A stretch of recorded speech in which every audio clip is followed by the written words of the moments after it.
উপদেষ্টা একটু প্রশ্নে যাবার আগে থেকে একটু জানতে চাচ্ছি, প্রধানমন্ত্রীর উপদেষ্টা, সেই উপদেষ্টা হিসেবে আপনি একটি অনুষ্ঠানে যাচ্ছিলেন যেটি ভারতের ইন্দিরা গান্ধী বিমানবন্দরে কি ঘটেছিল সেটা একটু আমাদের বলবেন, এবং একই সাথে রাষ্ট্র এর কোনো প্রতিবাদ জানাবে। মাননীয় উপদেষ্টা একটু সম্পর্ক একটু প্রশ্ন আছে। আপনি এর আগের দিন পুশিন প্রসঙ্গে বলছিলেন যে আমি একটা প্রশ্ন করেছি,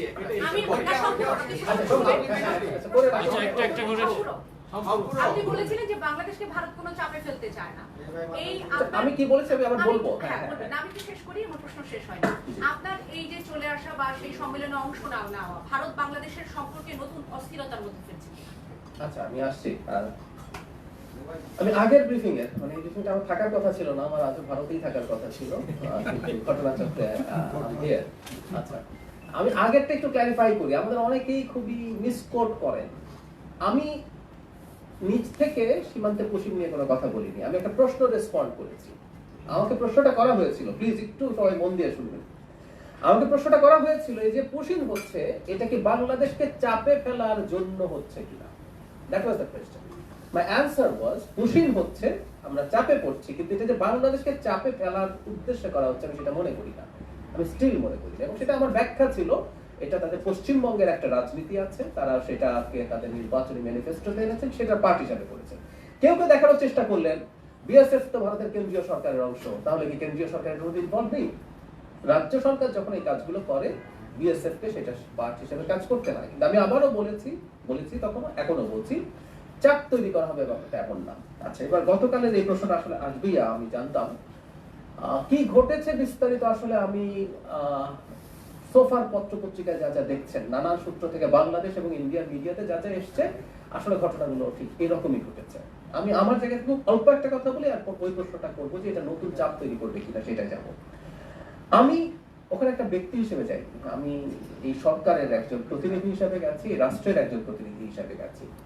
ফলে আমার সাথে ওখানে যা হয়েছে, আমার কাছে মনে হলো যে আমাদের ইনস্ট্যান্ট একটা প্রতিবাদ করা দরকার। সেই কারণে আমি আসলে ব্যাক করার সিদ্ধান্ত নিয়েছি। যদি আপনারা মিডিয়াতে দেখেছেন, একটা পর্যায়ে তারা খুবই চেষ্টা করেছেন আমি যেন ভারতে প্রবেশ করি এবং আমার যে নিয়মিত যে কর্মকাণ্ড সেটা অংশগ্রহণ করি, কিন্তু আমি সেটা আর করিনি। কারণ আমার মনে হয়েছে, আবারও বলছি, এটা আমি ব্যক্তি হিসেবে মনে করেছি তা না, আমি মনে করেছি এই সরকারের মাননীয় প্রধানমন্ত্রীর একজন উপদেষ্টা হিসেবে তখন আমার মনে হয়েছে রাষ্ট্র বা সরকারের পক্ষ থেকে একটা সিগনেচার থাকা দরকার। কারণ আমি আমার ব্যক্তিগত কথাটা আগে বলি, আমার কখনো এই উদ্দেশ্য নেই যে এটার মাধ্যমে পাল্টাপাল্টি কোনো নেগেটিভ পরিস্থিতি তৈরি হোক। আমার মনে হয়েছে একটা মেসেজ এই দেশ এবং এই দেশের বাইরে সবার কাছে যাওয়া দরকার। সেটা হচ্ছে, এটা শেখ হাসিনার সরকার না, এটা জনগণের ম্যান্ডেট প্রাপ্ত। এটা আমরা না হয়ে অন্য কোনো দল হতে পারত। একটা সুষ্ঠু নির্বাচনের মাধ্যমে যখন একটা সরকার গঠিত হয়, তার পেছনে জনগণের ম্যান্ডেট থাকে। সেই জনগণের ম্যান্ডেট প্রাপ্ত সরকারকে দেশের ভেতরে দেশের বাইরে সব জায়গায় সেটা মাথায় রেখেই চলতে হয়, একই সাথে অন্যদেরকেও সেই জিনিসটা কগনিজেন্সে নিতে হয়। সেই কারণে আসলে কাজটা করা, এবং বাংলাদেশের সাথে ভারত না, শুধু অন্য যে কোনো দেশের সাথে ভবিষ্যতে যে কোনো এনগেজমেন্টে আমরা আমাদের একটা সুস্পষ্ট নীতি আছে। কোনোভাবেই আমরা চাই না কোনো দেশের সাথে খুব খারাপ কোনো পরিস্থিতি হোক, কোনো শত্রুতা তো দূরেই থাকুক, কিন্তু একটা গুরুত্বপূর্ণ শর্ত আছে, আমাদের স্লোগানের মধ্যে আছে, সবার আগে বাংলাদেশ। মানে আমরা বাংলাদেশকে রাখবো, তার মাধ্যমে প্রত্যেকটা দেশের সাথে আমাদের পারস্পরিক স্বার্থ সংশ্লিষ্ট বিষয়ে এনগেজমেন্ট হবে, এবং সেটা কোনোভাবেই রাষ্ট্রের আত্মসম্মান আত্মমর্যাদা বিকিয়ে দিয়ে বা আমার ক্ষতি করে কাউকে কোনো সুবিধা দেয়া, এই নীতিতে এই সরকার কোনো দেশের সাথে, আমি আবারও বলছি শুধু ইন্ডিয়া না, কোনো দেশের সাথে এই সরকার যাবে না। এখন সেই প্রশ্নটার জবাব দেই যে এটা চাপ তৈরি করবে। আমি ব্যক্তিগতভাবে মনে করি এটা চাপ তৈরি করা কোনোভাবেই উচিত না। আমাকে যদি বলেন, আমি অলরেডি বলেছি যে এখানে একটা অনাকাঙ্ক্ষিত পরিস্থিতি তৈরি হয়েছিল, সেটা একটা ইনস্ট্যান্ট রিয়াকশন হিসেবে রাষ্ট্রের পক্ষ থেকে, সরকারের পক্ষ থেকে আমি পদক্ষেপ নিয়েছি। এটা আমি মনে করি আমাদের জায়গা থেকে পরবর্তীতে যা যা হচ্ছে, এখন আমরা কি করবো না করবো সেই ব্যাপারে আমি আসলে বলবো না, বলছি না, কারণ এটা আপনারা অলরেডি দেখেছেন আমাদের পররাষ্ট্র মন্ত্রণালয়ের কাছে এটা চলে গেছে। পররাষ্ট্র মন্ত্রণালয় তার যা যা করণীয় তারা করছেন, পররাষ্ট্রমন্ত্রী তিনি বক্তব্য দিয়েছেন, আপনারা দেখেছেন হাই কমিশনের সাথে তারা যোগাযোগ করছেন। এটা তারা আসলে বলবেন এই সরকার কতটা প্রতিক্রিয়া দেখাবে। কিন্তু আমি এক্সপেক্ট করব এই ঘটনার প্রভাব দুই দেশের ভবিষ্যৎ এনগেজমেন্টের জন্য, আমি এনগেজমেন্ট কথাটা বলছি, এই ধরনের সম্পর্কের ক্ষেত্রে এনগেজমেন্ট ইজ ইম্পর্টেন্ট, এনগেজমেন্টের ক্ষেত্রে প্রভাব পড়বে না। আমি যখন অ্যাক্টিভিস্ট হিসেবে কথা বলতাম, আমি একটা কথা খুব বলতাম, সেটা আবারও একটু বলতে চাই। আমরা যেহেতু ছোট দেশ, শক্তিতে সাইজে তুলনামূলকভাবে, আমাদেরকে একটা কথা সবসময় বলা হতো, বন্ধু পাল্টানো যায়, এটা ফরেন পলিসির ক্ষেত্রে খুবই বলা হয়, কিন্তু প্রতিবেশী পাল্টানো যায়, এটা সত্য কথা। কিন্তু এই কথাটা আসলে ইন্ডিয়ার ক্ষেত্রেও সত্য, তাই না? তারা চাইলেও আমাদেরকে পাল্টাতে পারছেন না, আমরা তার প্রতিবেশী হিসেবে থেকেই যাচ্ছি। আমি বিশ্বাস করি তাদের সরকার এই ব্যাপারটা বুঝবেন যে অনাকাঙ্ক্ষিত ঘটনা ঘটেছে, এটাকে আসলে আমি মনে করি যে এক ধরনের বার্তা, পজিটিভ বার্তা হিসেবে নেওয়া দরকার, যে বাংলাদেশের সাথে একটা স্বাধীন সার্বভৌম রাষ্ট্র বাংলাদেশ একটা ওভারওয়েলমিং মেজরিটি নিয়েছে, তা একটা সরকার ক্ষমতায় আছে, দায়িত্বে আছে, যে 2/3 বেশি সিট পেয়েছে, যে 50% বেশি পাবলিক ম্যান্ডেট পেয়েছে, যদি প্রার্থী না থাকলে আরো কোথায় যেত, এটা একটা হিসেবও আছে। সেই সরকারের সাথে তার আত্মমর্যাদা ঠিক রেখে এনগেজ করতে হবে, এটা আমি বিশ্বাস করি ইন্ডিয়ার প্রশাসন, নীতি নির্ধারকরা বুঝতে পারবেন। এই ঘটনা সেটাকে হয়তো মানে তাদেরকে আরেকটু সতর্ক করবে, কিন্তু আমি মনে করি এটা কোনো খারাপ পরিস্থিতির দিকে সতর্ক নিয়ে যাবে।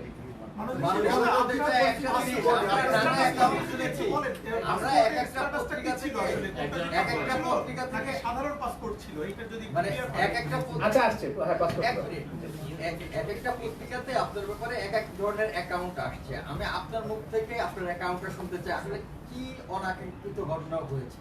আমি খুব বিস্তারিত বলছি না, আমি আবারও বলছি, শুরুতেই বলেছি যে আমাদের পররাষ্ট্র মন্ত্রণালয় এখন একটা দুটো দেশের, এটা অভ্যন্তরীণ একটা ইস্যু হলে ব্যাপার ছিল, যেহেতু দুই দেশের ইস্যুতে পরিণত হয়েছে, এখানে একটা কূটনৈতিক পারস্পরিক যে যোগাযোগ আছে সেটা স্থাপিত হয়েছে, সেটা তাদেরকে ডিল করতে দেয়। প্রথম প্রশ্ন হচ্ছে আমার কূটনৈতিক পাসপোর্ট আমি নেইনি মানে অন্য কোনো কারণে না, একটু নিচ্ছি নেবো করতে হয়েছে। কূটনৈতিক পাসপোর্ট কোনো কারণ না, কারণ আমার পাসপোর্টে স্টিকার দেওয়া হয়েছে, তার মানে কূটনৈতিক পাসপোর্ট যেভাবে কাজ করে সেভাবে এফেক্টিভ হওয়ার কথা। So it's not at all a reason. কেউ বলছেন এই কূটনৈতিক, মানে আমি যদি কোনোদিনও কূটনৈতিক পাসপোর্ট নাও নেই, আমার কি বিদেশ ভ্রমণ বন্ধ হবে? আমি কূটনৈতিক পাসপোর্ট নিতে কিন্তু বাধ্যও না, ওটা একটা privilege which I can avail. আমি আমার জায়গা থেকে এটা আমি নিতে পারি, কিন্তু এটা আমাকে নিতেই হবে এমন কোনো কথা নেই। এবং কেউ বলার চেষ্টা করছে যে পাসপোর্ট কারণ ছিল, পাসপোর্ট কারণ ছিল না, অন্য কারণ ছিল। এগুলো আপনারা ইন্ডিয়ান মিডিয়াতেও আসলে কম বেশি এসছে। কি হয়েছিল আমি যা দেখেছি, আমি আমার কথা খুব অল্প দুটো তিনটা বাক্যে বলি। আমার তো একটা ডেলিগেটকে লিড করছে, আমার সাথে আরো মানুষজন ছিলেন, তারা তাদের ইমিগ্রেশন পার করে চলে গেলেন। আমার ইমিগ্রেশন যখন শুরু হলো, আমি মুহূর্তে বুঝতে পারলাম তারা দেরি করছেন, তাদের সময় লাগছে। তারা তারপরে নানান জনের সাথে কথাবার্তা বলছেন। আমাদের হাই কমিশনার প্রথম থেকে আমার সাথে ওখানে ছিলেন, এটা সবচেয়ে জরুরি কথা। আমাদের হাই কমিশনার সম্পর্কে অনেক কথাবার্তা বলা হয় যে তার দুর্বলতা গাফিলতি কিছু ছিল কিনা। আমি এখানে স্পষ্টভাবে বলছি, আমি ওখানে ল্যান্ড করার পর থেকে শেষে আমি ইন্ডিয়ান টাইম রাত 12:30টায় একটা ফ্লাইটে কলম্বো হয়ে ঢাকায় ফিরেছি, কারণ আমি চাইনি ভারতের ইমিগ্রেশন ক্রস করবো। সেই জন্য আমারও বেশ কিছু চুট ঝামেলা হয়েছে। পুরো সময়টা হাই কমিশনার পাশে ছিলেন, তিনি তার জায়গা থেকে সলভ করার চেষ্টা করেছেন বিভিন্ন জায়গায় ফোন করে। সমস্যা কি হয়েছে আমি নিজের মুখে বলছি না, এটা পত্র বিশেষ করে ইন্ডিয়ান মিডিয়াতে এটা যথেষ্টই এসছে। তারা তাদের সোর্স থেকে তাদের খবর দিয়েছেন, কিন্তু 2 ঘন্টার মাথায় আমি ডিসাইড করেছি যে টু মাচ, আমি আসলে আর ঢুকবো না। এবং এই সময়টাও যে আমি এই রাষ্ট্রের, আমি আবারও বলছি ব্যক্তি না, আমি এই রাষ্ট্রের একটা পদে আছি, সেই পদের প্রতি যে সৌজন্য সেটা ল্যাক করেছে বলে আমার মনে হয়েছে। সেই কারণে আমি সিদ্ধান্তটা নিয়েছি। এবং সেটা কেন কি হয়েছে সেটার কারণ আপনার সম্ভবত ইন্ডিয়ান মিডিয়াতে বা বাংলাদেশের অনেক মিডিয়াতে এসেছে, সেটা পাবেন। আমি আসলে আর খুব আপনি বলছিলেন সময় লাগছে, তারপরে যদি আরেকটু কিছু বক্তব্য বলেন। আর কিছু বলবো না। আমি যা দেখেছি, আমি ডিসিশন কেন নিয়েছি আমি সেটা আপনাকে জানালাম, যে আমার মনে হয়েছে আমি ওখানে 2 ঘন্টা যখন হয়ে গেল, তখন আমার মনে হয়েছে আসলে টু মাচ, আমি আর অপেক্ষা করবো না, আমি ব্যাক করবো। তারপর আমি আসলে আমার পাসপোর্ট ফেরত চাইলাম। যখন আমি পাসপোর্ট ফেরত চাইলাম, তখন তাদের দিক থেকে খুবই আন্তরিকতাপূর্ণভাবে তারা বলতে হবে, তারা আমাকে রিকোয়েস্ট করেছেন। কিন্তু আমার মনে হলো হোয়াট হ্যাপেন, এটার একটা প্রতিবাদ রেজিস্টার থাকা দরকার আছে। সেই কারণে আমি আসলে, অনেকে বলছেন যে আমাকে দেখাই হবে না, তারা একটা সময় চেয়েছেন, এটা ফ্যাক্ট। এটা দেখবেন যে বিভিন্ন মিডিয়াতে ওভাবেই এসছে, কারণ ওখানে অনেক মানুষ প্রেজেন্ট ছিলেন, তারা একটা পর্যায়ে চেয়েছে। কিন্তু আমার মনে হয়েছে যা হয়েছে তার একটা প্রতিবাদ রেজিস্টার থাকুক। আবারও বলছি, এটা কোনো শত্রুতার বিষয় না, এটা হচ্ছে একটা মেসেজ আমি আমার জায়গা থেকে মনে হয়েছে দেওয়া উচিত, যে আমি ম্যালট্রিটেড হয়েছি, আমার সাথে সঠিক বিহেভ করা হয় নাই, কারণ আমি যখন যাব এই তথ্য জানানো হয়েছিল আমাকে নিয়ে যদি কোনো সমস্যা থেকে থাকে সেই সমস্যা তারা সমাধান করা অথবা অবজেকশন আগে দেয়া এরকম কিছু হলেই হয়তো হতো, কিন্তু না, যেটা ঘটলো সেই কারণেই এটা ওটাকেই করা হয়েছে। আমি যা দেখেছি, আমি আমার দিক থেকে, আমি তার ভেতরে কি হচ্ছে কেন হচ্ছে এগুলো তার আমি বুঝতে পারছি না। আমি যেটা দেখেছি আমাকে দেরি করানো হচ্ছে, আমাকে যেভাবে রাখা হয়েছে বসানো হয়েছে সেটা আমার কাছে সঠিক মনে হয়নি। এবং আমাদের হাই কমিশনারকে আমি দেখেছি তিনি বিভিন্ন পর্যায়ে যথেষ্ট চেষ্টা করছেন, এমন না যে 2 ঘন্টা আমি এমনি বসে আছি, তারা চেষ্টা করছেন, আমাদের হাই কমিশনার যখন চেষ্টা করছেন এবং এটা যখন সলভ হচ্ছিল না দেখলাম, তখন আমার মনে হলো মানে উপদেষ্টা প্রথম থেকে আপনার পরিচয়টা গুরুত্বপূর্ণ, যেহেতু আপনি বিভিন্ন মিডিয়ার রেফারেন্সে বলছেন যে এগুলো যা লিখেছে ঠিক আছে, কিন্তু আপনি যেহেতু সরাসরি কথা বলছেন, আপনি রাষ্ট্রের প্রতিনিধিত্ব করেন, তো সেই জায়গা থেকে আপনার মানে ফার্স্ট ইয়া থেকে জানা দরকার বা মানুষ জানতে চায় যে হাই কমিশনার আপনাকে কোথায় রিসিভ করেছিল এবং ইমিগ্রেশন ডেস্কে হাই কমিশনার নিজে ছিলেন কিনা তখন, যদি থেকে থাকেন প্রথম মিনিট থেকেই তারা জানতো কিনা যে আপনি প্রধানমন্ত্রী। আচ্ছা, এই প্রশ্নটার জবাব দেই।